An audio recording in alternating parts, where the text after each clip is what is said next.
It's 3, 2, 1 back in the room. Dance. It's all I wanna do, so won't you dance? I'm standing here with you, why won't you move? I'll get inside you. It's kind of unbelievable. I thought 10 was a benchmark, the 10th album, X, but this one is just... it's been amazing. I wouldn't care what number you called it, it's been the most amazing experience. Essentially we finished the record here, but the album was actually recorded over a couple of countries and a few studios, but we kind of used this studio as the base for everything. It was like this was the home of the record, if you like. Yeah, it's where everything came together. Just give me a little bit more. I think it was important for us to make a record that sounded like it was a moment in time. It came from the same place, from the same voice, from the same heart, and I think doing it all in one capsule. Yeah, this was the time capsule. Yeah, having it all in one spot just, I think, gave it this sort of cohesive sound that we wanted to do from the start.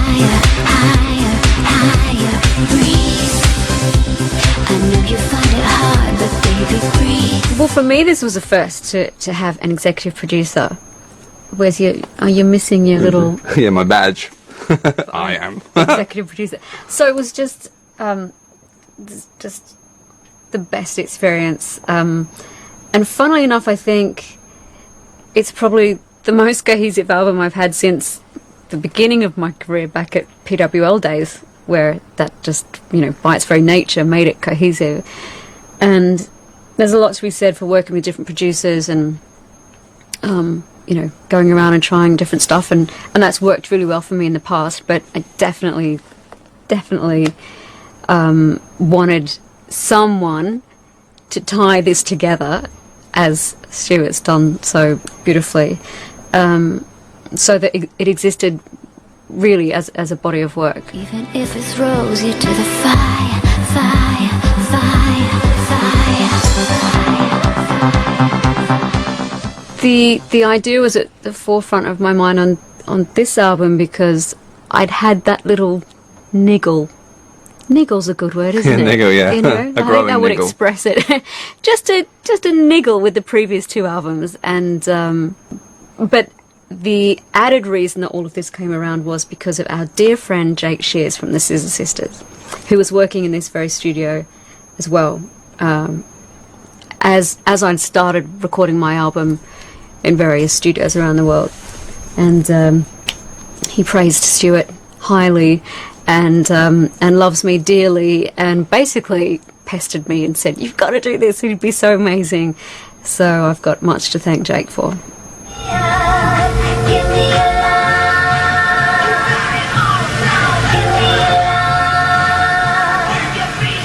It's been described as a return to the dance floor.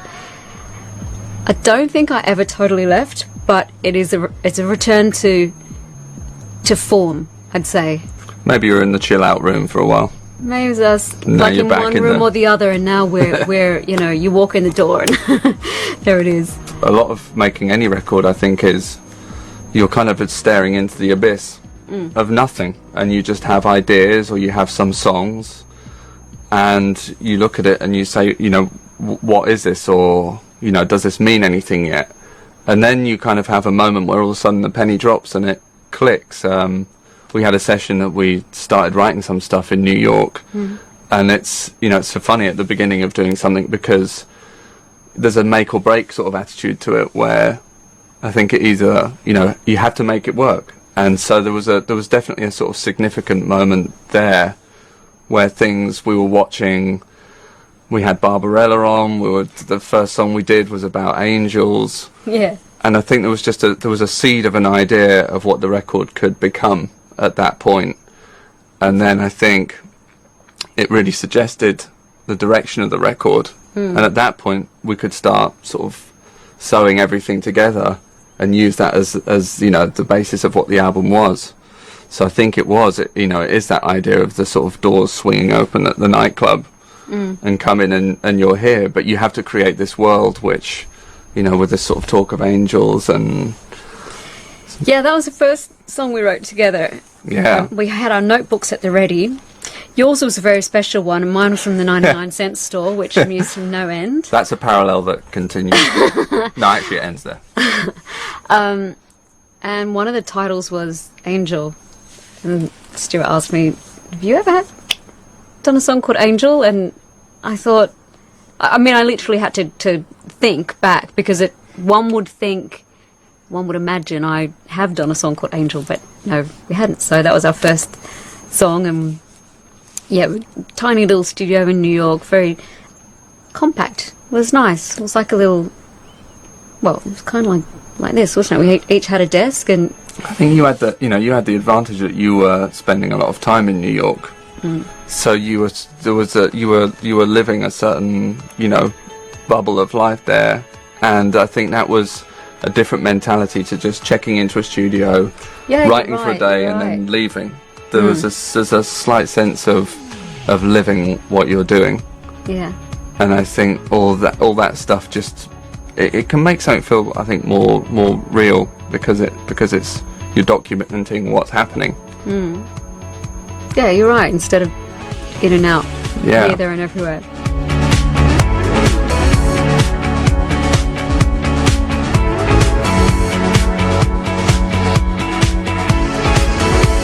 So I'd already recorded some songs elsewhere. Then we started to work in New York, and knew we would finish everything here. And then I did some more recording in other places, and I think it's just shown there's a lovely spirit with the album, in that other producers have been very generous to send everything here for us to kind of pick at, and shows enormous trust and faith in Stuart and his ability that, we just, and it's amazing. What's been amazing is having everything here and seeing the little differences little changes that can make the biggest difference in a song. It's been phenomenal to observe and to feel those changes and how the album's ended up as it is.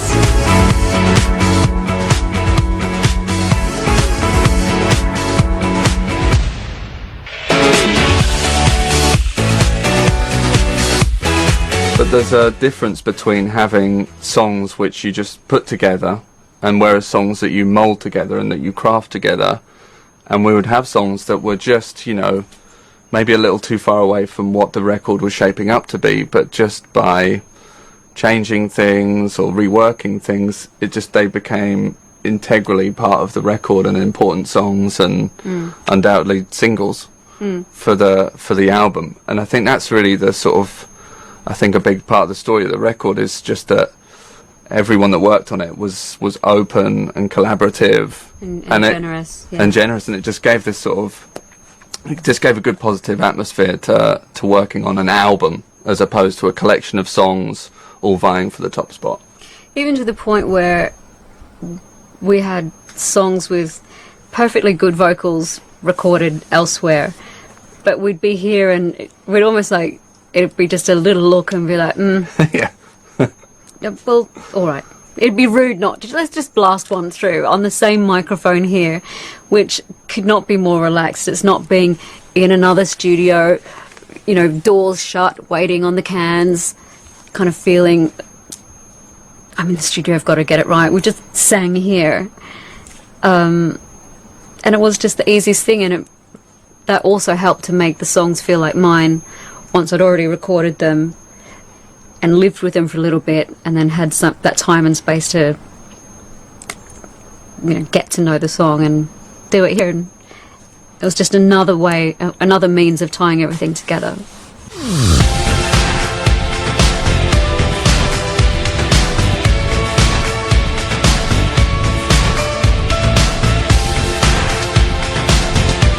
You can't lie to the listener, and also you can hear someone smiling when they sing, and also you can feel you can hear on the record when the heartbeat is kind of comfortable and not anxious. And I think every song we recorded, if we weren't having a good time, we pressed the stop button, and it didn't really matter how it was recorded or having the speakers blaring and just going for it.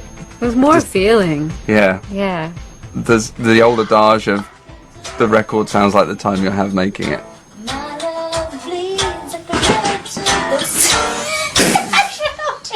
National Geographic. Fly on the wall. Fly on the wall.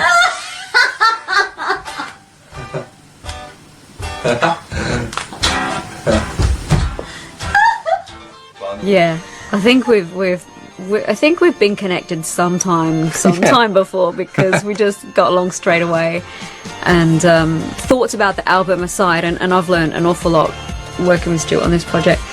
It was just fun. He really, really made it fun for me, and I felt secure.